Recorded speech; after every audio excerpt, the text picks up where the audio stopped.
Guys, no, so babalik na naman tayo guys. What's up sa inyo guys? So ngayon pupunta tayo sa Westmont para sasakay ulit tayo ng bus guys, no, papuntang anong tawag nito, sa Westmont Mall. Papunta rin tayo sa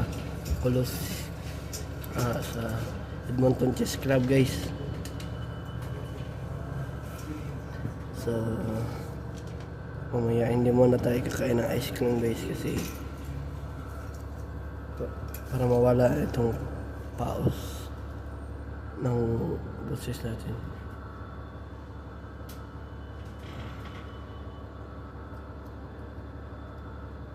So ayun guys, yung boses natin ganito pa rin guys, no. So nandito tayo sa bus. So ayan guys, so siguro andar ito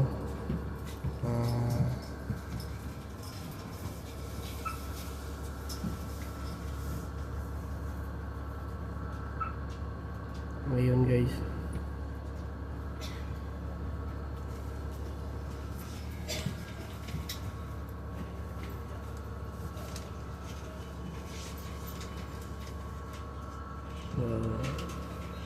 Ngayon marami ng pasahero ngayon guys. Nasa likod pa guys yung iba. Ito nasa harapan guys, no. So sumakay guys, no. Ayan guys, agahan natin guys para naman hindi tayo malate, no. Kaya na nung nakaraang semana guys.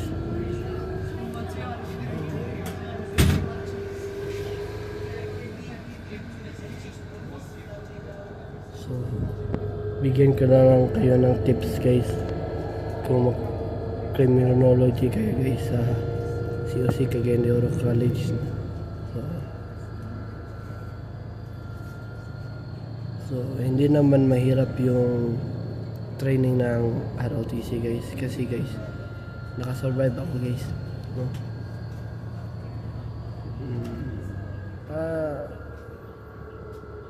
Muntik tayong mahimatay guys, kasi ewan ko guys, kasi nanghina ako noon, pero isang beses lang yun guys. So every Sunday lang yung ROTC nyo, 1 hanggang 12 PM lang guys. Minsan nga aabot yan ng 1 PM. So kailangan magdala kayo ng tinapay na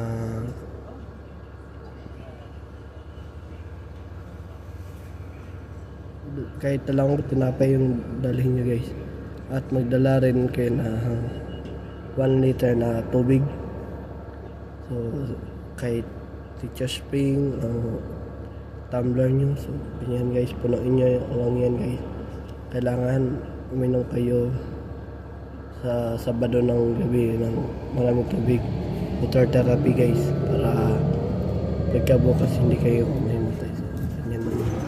At magdala rin kayo ng isang half plus guys. So hindi half plus na yung ipikasin guys, yung pang lang guys, yung nasa roll yun guys.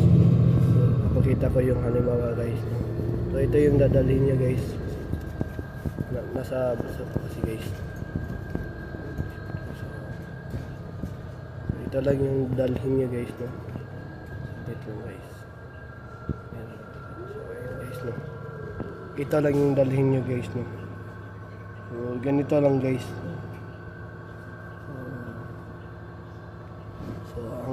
So pwede naman Vicks guys, simutin nyo lang guys, pero bawal yung ilagay yung Vicks sa ilong nyo, kasi hindi yan maganda guys. Sinubukan ko yan guys, kaso guys, sinabihan ako ng kamati ko na huwag mong lagyan sa ilong kasi delikado yan. So ayan guys, nakinig naman tayo guys, para lang sa ikakabuti sa atin. So ayan guys, no, at kailangan kung yung height mo ay 6 flat or 5'9", so pwede kayo mag platoon leader kasi yung matangkad yung platoon leader guys, no? So kailangan snappy kayo guys. So sunod guys ay kapag mag-exam guys, so sa akin naka-experience ako ng kamati ko na ang tawag nito mabait, kasi yung exam sinabihan niya ako ng ito yung sagot mo, letter A. Multiple choice lang yung exam guys, no? So may iba ding senior na tutulungan kayo sa exam guys. So kailangan pa sekreto lang kayo guys, no? So kapag sinabi niya na letter C ang sagot, letter C rin, kasi may mga senior din na matulungin guys, no? So kailangan aware kayo sa head, kasi yung head ay minsan stricto yan guys, no? So mga head talaga guys, stricto talaga yan guys, kasi sila yung nasa taas guys, no?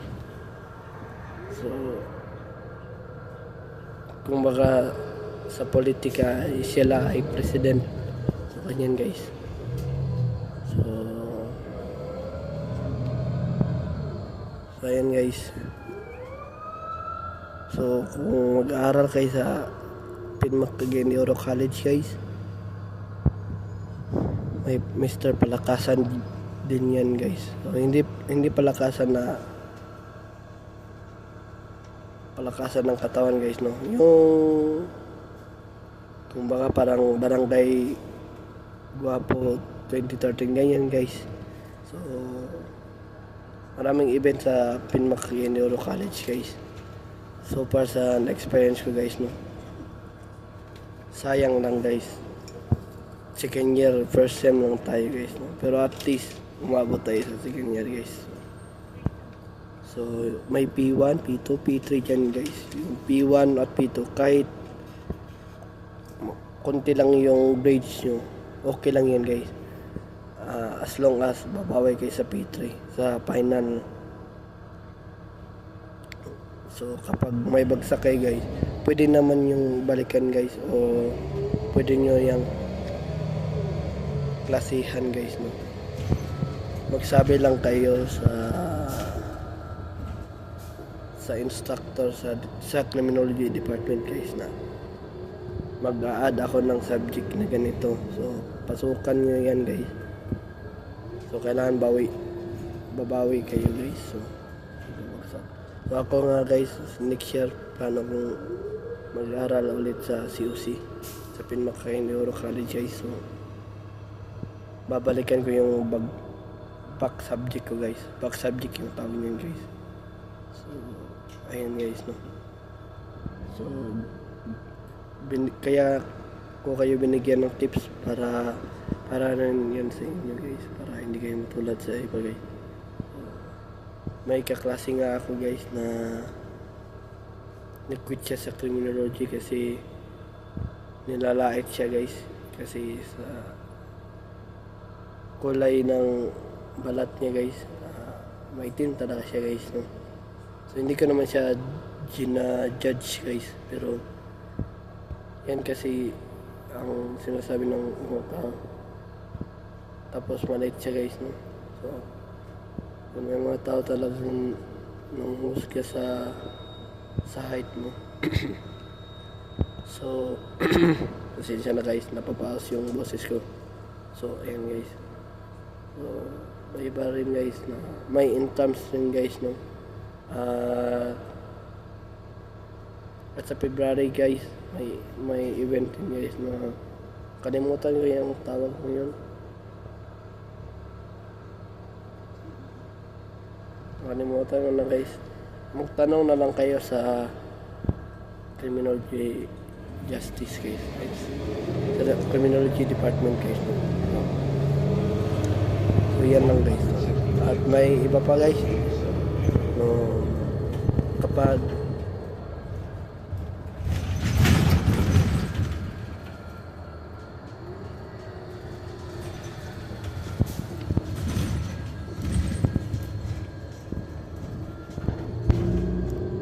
pag nawala yung ID nyo, bili na lang kayo bago sa kung saan yung babayaran ng tuition fee sa exam nyo. So mura lang yan guys, 200 lang yan, 200 o 100. Iwan ko lang kung yun din ba yung price niya ngayon, baka tumaas na guys. ID lang yan guys, picture na kayo, pero kailangan mag-picture kayo, huwag kayo mag-smile, kailangan snappy rin guys. Kung gusto nyo naman mag-smile, konti lang guys, no? Parang makita nyo lang yung price nyo. So ganyan lang yun guys. So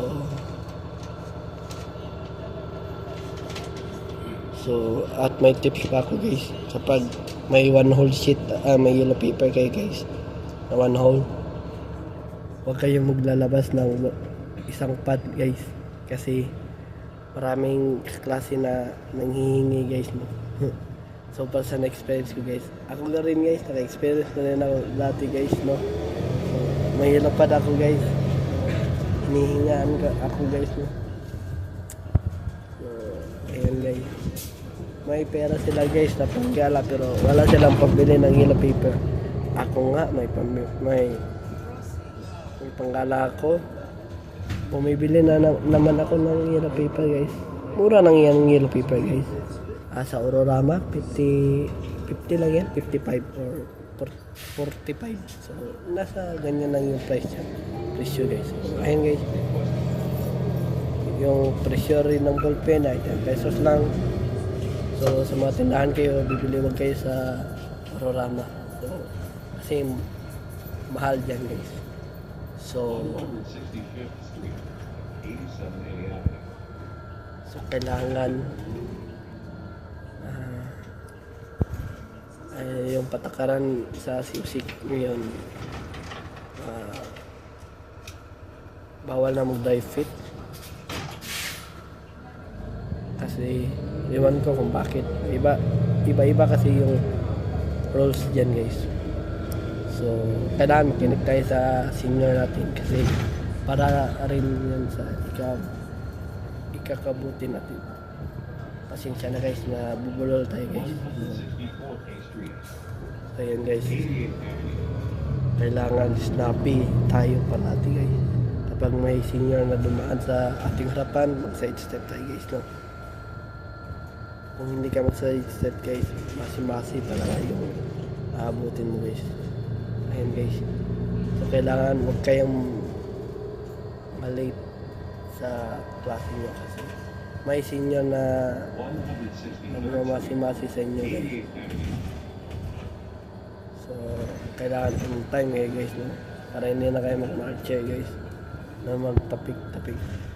So abala rin yan sa stock to guys. May mga instructor din guys na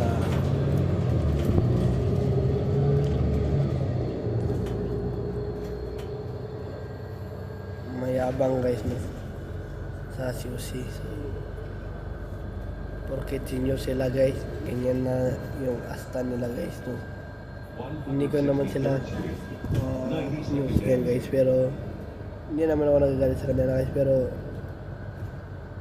kung senior ka, kailangan maintain lang yung instructor mo, hindi susobra ka, kasi nakakasakit rin yan sa mga juniors, kasi hindi mo alam na dinidibdib na pala nila yung problema nila. So may nanakit guys, no? At may iba din na nervyoso, katulad ko. Ako guys, nervyoso talaga ako guys. Magugulatan ka kasi ako guys, no? Kapag ginugulat ako guys, so ayan guys, nervous ako guys. So kailangan guys, yung ID nyo dala-dala nyo palagi para papapasokin kayo sa guard. So may senior din sa gate guys, no? Nag-guard. So kailangan wag kayong magsuot ng aritis, kasi iimbarguhin nila yan guys, at Hindi ko alam kung makukuha mo para yan guys. Pero na-experience ko na rin yan guys. Nung sinabihan ako ng yung ano mo, yung arthritis mo. So hinubad ko guys, buti na lang hindi kinuha. So sinabihan nila ako, ano mo yung sir na karami. Sinabi ko pa rin hindi. Kamag-anak ko. Yan. Okay pala. So, hindi nila kinuha yung arthritis ko guys. So, ayan lang guys. Kailangan follow tayo sa rules. Pero, di lahat ng rules susundin natin. Kasi, may iba dyan na nagbibigay ng rules. Kaso sila, hindi nila tinutupad yung rules. Kagaya sa mayor namin na si Harold Nicor. So yan guys, yung Harold Nicor ay mayabang talaga yan guys. Pinag-iinitan niya na kami guys, mga junior niya guys. Kasi mga guys, porkit na sa pwesto guys, officers. So ayan guys no. So sinabihan niya mga junior siya, kailangan mag-uniform kayo. Pero siya guys, hindi siya nagsusuot ng uniform kasi mayor daw siya. Ewan ko kung bakit guys. So may iba talagang senior na lumalaki yung ulo nila guys. So hindi kami yan guys. So kailangan guys tulungan kayo mga juniors.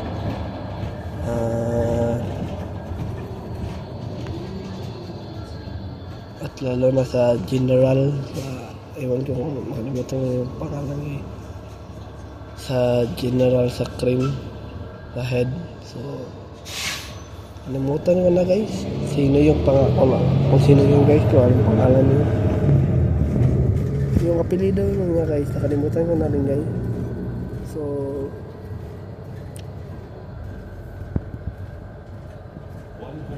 So ang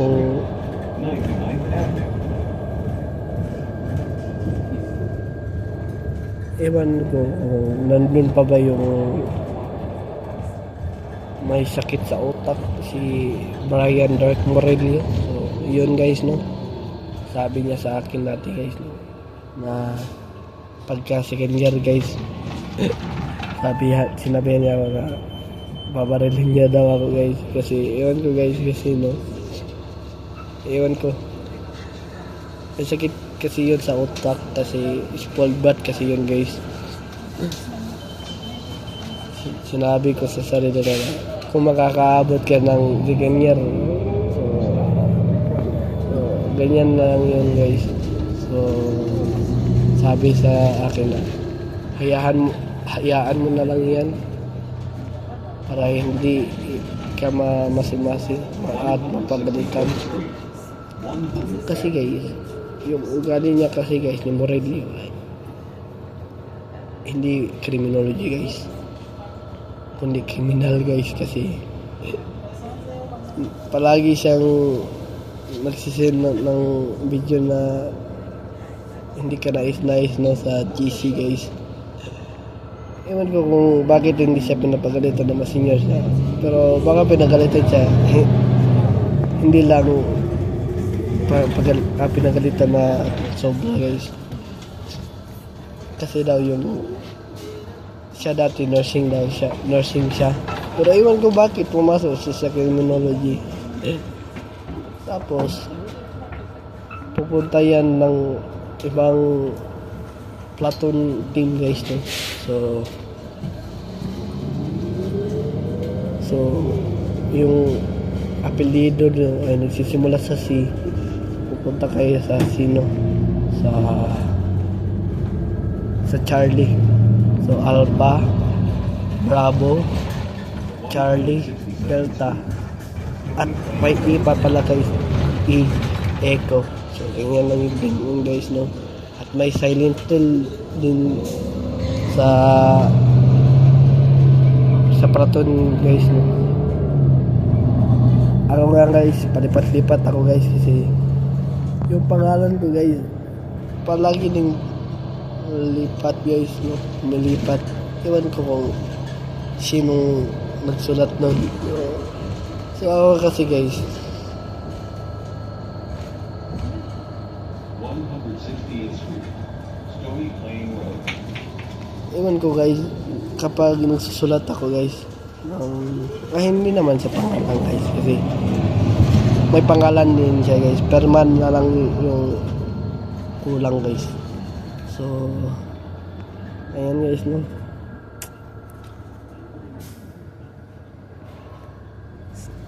Kailangan guys may aware tayo kung saan tayo nakalagay na plato guys. So kung di nasa delta yun guys, pero ewan ko kung yung yung apelido nyo ay letter S, ewan ko kung saan nakalagay. Nakalimutan ko na kasi guys, hindi ko kasi matatandaan yan lahat guys. So kapag yung senior nyo ay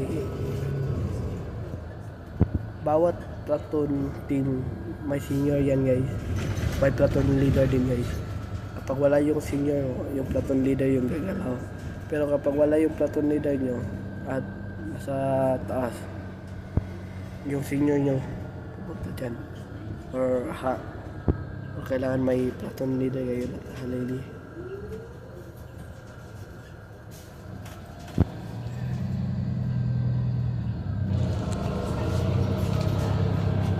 Akala ko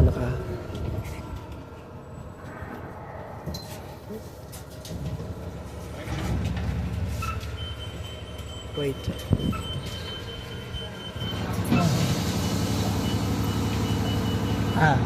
Hindi pa pala. Akala ko nandito na ako sa Westmont.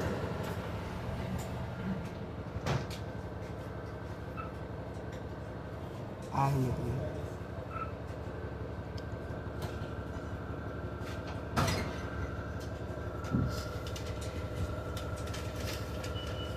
So kailangan guys uminom kayo ng palaging ng tubig guys, no?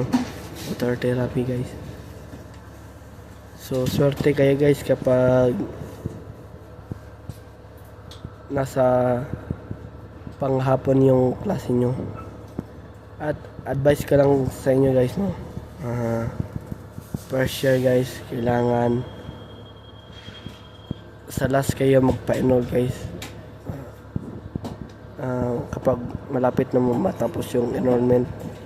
So yan yung technique na ginagawa ko guys, kasi ayaw ko kasi yung maaga guys, kasi yung maaga yung klase mo 7:30 talaga guys. So mahirap kasi yun guys. Gigising ka ng 4, kakain ka, so aalis ka ng 5 para hindi matraffic kasi yung maaga din traffic guys, no? So ayan guys.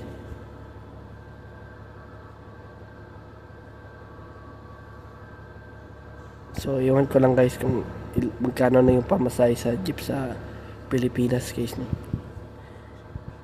So ayan guys, kung second year na kayo guys, umaga na yung klase nyo, pero depende lang yan guys. Pero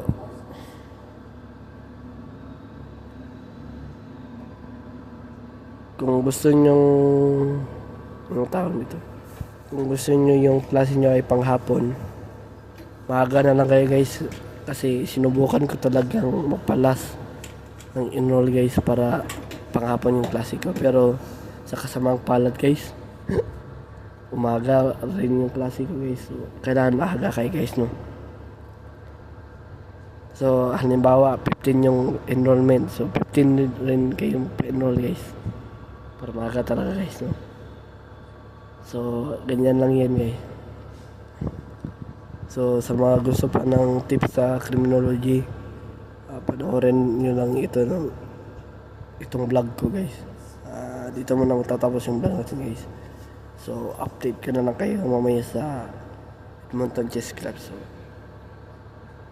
please subscribe my YouTube channel and Carl Dian. Don't forget to click the notification Then all para updated kayo lagi sa aking mga vlog. So, ayan muna ngayon guys. See you for my next vlog.